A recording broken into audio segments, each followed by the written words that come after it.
ഏറ്റവും പ്രധാനപ്പെട്ട വാർത്ത ഈ നിമിഷം പുറത്തുവരുന്നു. ലോക്സഭാ തെരഞ്ഞെടുപ്പ് തീയതികൾ എപ്പോഴെന്ന് നാളെ അറിയാം. പൊതു തെരഞ്ഞെടുപ്പ് തീയതി നാളെ പ്രഖ്യാപിക്കും. നാളെ 3 മണിയോടുകൂടിയായിരിക്കും പ്രഖ്യാപനമുണ്ടാകുക.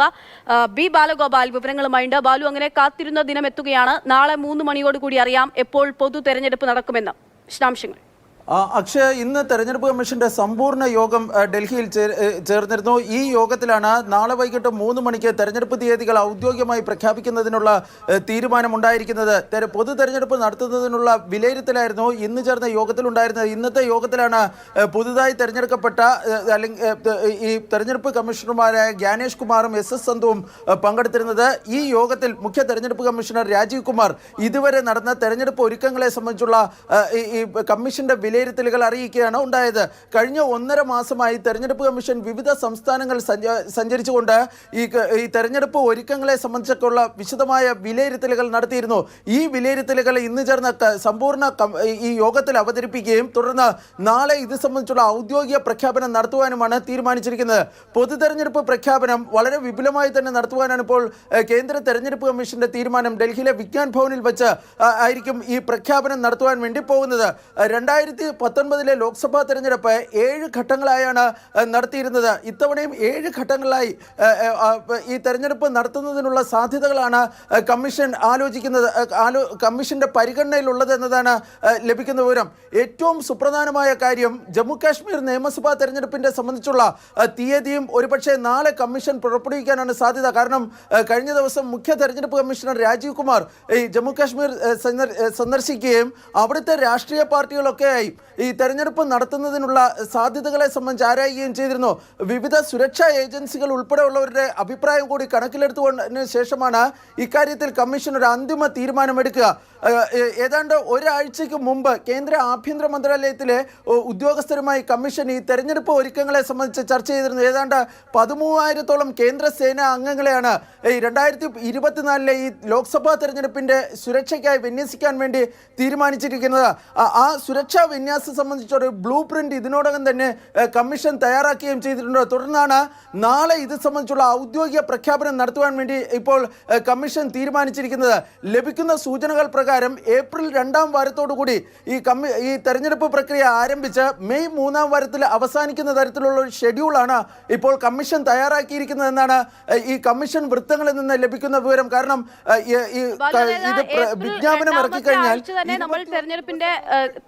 തെരഞ്ഞെടുപ്പ് പ്രതീക്ഷിക്കണമെന്നാണോ?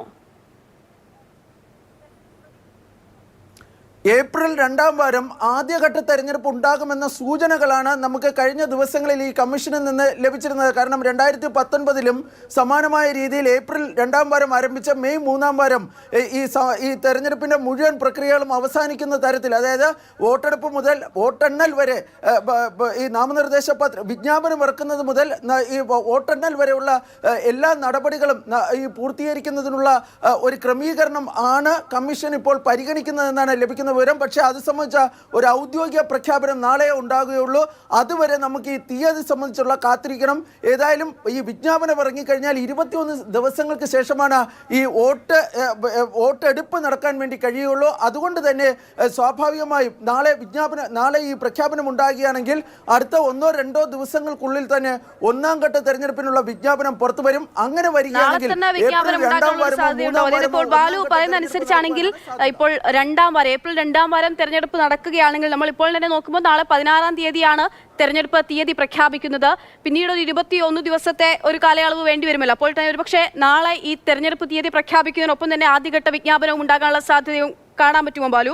നാളെ ഇത് സംബന്ധിച്ച്, അതായത് വളരെ വിശദമായി തന്നെ ഈ ഷെഡ്യൂൾ പ്രഖ്യാപിക്കുമ്പോൾ മാത്രമായിരിക്കും നമുക്ക് ഈ തെരഞ്ഞെടുപ്പിൻ്റെ, അതായത് 1-ാം ഘട്ട തെരഞ്ഞെടുപ്പിൻ്റെ തീയതികൾ സംബന്ധിച്ച് നമുക്കൊരു കൃത്യത ഉണ്ടാകുകയുള്ളൂ. പക്ഷേ ഈ കമ്മീഷൻ വൃത്തങ്ങളിൽ നിന്ന് ലഭിക്കുന്ന സൂചനകൾ പ്രകാരം ഈ തെരഞ്ഞെടുപ്പ്, അതുപോലെ തന്നെ വിവിധ സംസ്ഥാനങ്ങളിലെ ഉത്സവങ്ങൾ, പ്രാദേശികമായ അവധികൾ തുടങ്ങി വിവിധ ഘടകങ്ങൾ ഈ കമ്മീഷൻ വിശദമായി തന്നെ ഇക്കാര്യത്തിൽ പരിഗണിക്കുന്നുണ്ട്. കേരളത്തിലാണെങ്കിൽ വിഷു ഉണ്ട്, അതുപോലെ തന്നെ തമിഴ്നാട്ടിൽ ഉത്സവം നടക്കുന്ന സമയമാണ്. ദക്ഷിണേന്ത്യൻ സംസ്ഥാനങ്ങളിലൊക്കെ ഈ ഏപ്രിൽ മാസങ്ങളിൽ ഈ വിവിധ ആഘോഷങ്ങളും മറ്റും നടക്കുന്ന ഒരു മാസമാണ്. ഇതിന് പുറമെ ഈ പരീക്ഷകൾ, അതായത് ബോർഡ് എക്സാമും മറ്റും നടക്കുന്ന കാര്യം കൂടി കണക്കിലെടുക്കേണ്ടതായുണ്ട്. ഇതെല്ലാം കണക്കിലെടുത്തതിന് ശേഷമായിരിക്കും ഈ തെരഞ്ഞെടുപ്പ് തീയതി സംബന്ധിച്ചുള്ള പ്രഖ്യാപനം ഉണ്ടാകുക. ഈ ഞാൻ നേരത്തെ പറഞ്ഞതുപോലെ തന്നെ ഈ വിജ്ഞാപനം ഇറങ്ങിക്കഴിഞ്ഞാൽ പിന്നെ 21 ദിവസത്തിന് ശേഷമാണ് ഈ വോട്ടെടുപ്പ് നടക്കുവാനുള്ള സാധ്യത. അതുകൊണ്ടാണ് ഏപ്രിൽ 2-ാം വാരമോ 3-ാം വാരമോ മാത്രമേ 1-ാം ഘട്ട തെരഞ്ഞെടുപ്പ് നടക്കാൻ സാധ്യതയുള്ളൂ എന്ന സൂചനകളാണ് ലഭിക്കുന്നത്. കഴിഞ്ഞ തവണ മാർച്ച് 10-നാണ് തെരഞ്ഞെടുപ്പ് തീയതി പ്രഖ്യാപിച്ചിരുന്നത്. പക്ഷേ ഇത്തവണ ഏതാണ്ട് ഒരാഴ്ച വൈകിയാണ് ഇപ്പോൾ കമ്മീഷന്റെ ഭാഗത്ത് നിന്ന് ഈ പ്രഖ്യാപനം ഉണ്ടാകുന്നത്.